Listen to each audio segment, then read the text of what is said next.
चाहता था जिसको मैं कभी भी न खोना, उसी ने ही समझा मेरे दिल को खिलौना। चाहता था जिसको मैं कभी भी न खोना, उसी ने ही समझा मेरे दिल को खिलौना। माथों पे हाथ रख के, माथों पे हाथ रख के कसम जिसने खाया था, उसी ने रुलाया जिसको मैंने हंसाया था, उसी ने रुलाया जिसको मैंने हंसाया था।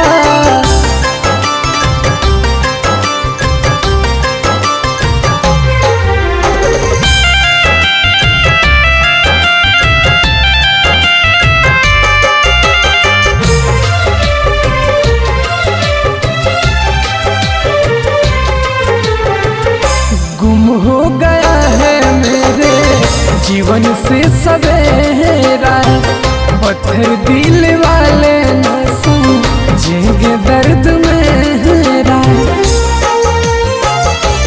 हाँ, गुम हो गया है मेरे जीवन से सवेरा, पत्थर दिल वाले न समझेंगे दर्द मेरा।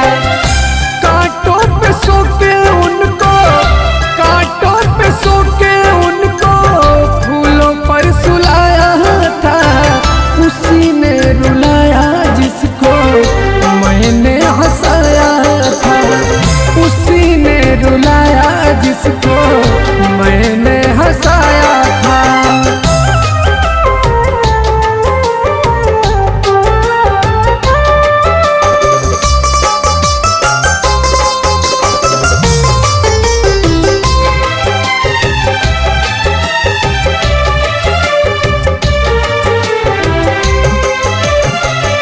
करता हूँ याद जब भी बीती कहानी, आ जाता है मेरे आँखों से पानी।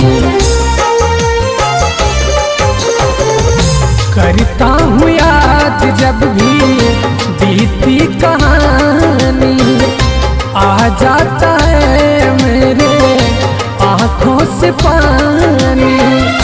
अपना समझ कर जिसको, अपना समझ कर जिसको सीने से लगाया था, उसी ने रुलाया